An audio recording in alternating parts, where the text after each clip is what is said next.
هغه سخته پریکړه چې ولسمشر غني باید همدا نن وکړي. دا چې ولسمشر غني به کومه پریکړه باید وکړي، تازه څه شوي دي، دلته یې له موږ سره په دې ویډیو کې وګورئ. درنو لیدونکو السلام علیکم، وخت مو په خیر.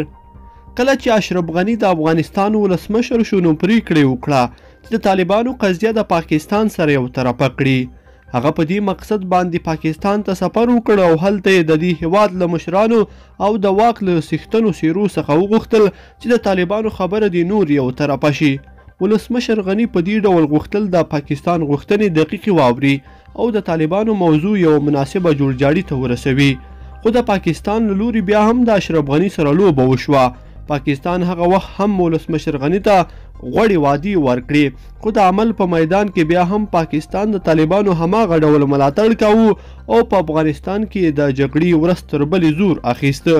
د پاکستان د رول څخه نور انکار د منلو وړ نه دی.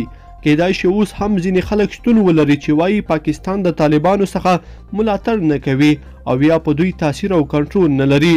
اوس خو طالب چارواکو په ښکاره اقرار وکړ چې مشران په پاکستان کې دي، جنګیالي یې هلته روزل کیږي او ټپیان یې هلته تداوي کیږي. نو چې پاکستان دا ټول کوي، په طالبانو به کنټرول نه لري، نور له دې خبرې انکار هیڅ عقلي توجیه نه غواړي. ولسمشر باید تریخ حقیقت درک کړي.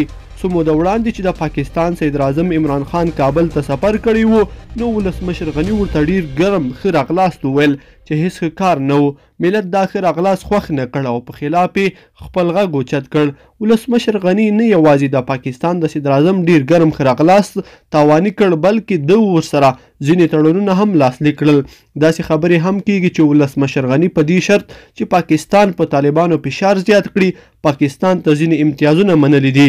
خو پاکستان ته د امتیاز منل په پاکستان باندې باور کول او له پاکستان څخه دا هیله کول چې هغه به طالبان یوازې پرېږدي یو غیر واقعي کار دی. طالبان د پاکستان داسې وسله ده چې هر وخت ورباندې ډز کولی شي. د دوی د لاسه ورکول پاکستان ته ډیر لوی زیان دی. نو د پاکستان څخه دا هیله کول بې ځایه کار دی. ولسمشر غني باید په دې پوه شي چې پاکستان ته امتیاز منل د پاکستان سره توافق کول به هیڅ درد دوا نه کړي، بلکې اشرف غني به د پاکستان د وعدو پورې کېدل وویني او نه په هیواد کې امنیت، قدرت کو سوله. په دې باندې هم شکونه شته چې ولسمشر غني صرف د خپلې بقا لپاره غواړي د پاکستان ځینې خبرې ومني. خو که چیرې دا خبرې سمې وي، دا به ډېرې ناوړې پایلې ولري، ځکه پاکستان به هم د ولسمشر غني بقا تضمین نشي کړی او هم به له ده څخه امتیاز واخلي. او که ولسمشر غني د سولې لپاره د پاکستان سره جوړجاړی غواړي، هم غیر واقعي دی. پاکستان به په دې صورت کې هم د ولسمشر غني څخه امتیاز واخلي، د سولې په پروسه کې به مرسته هم ونه کړي. ولسمشر غني باید د دې جوړجاړیو په ځای ټول فکر په دې وکړي چې پاکستان مجبور کړي د طالبانو له ملاتړه لاس واخلي. پاکستان چې مجبور نشي او خپل ځان په خطر کې ونه ویني، نو هیڅکله به د طالبانو له ملاتړه لاس وانخلي.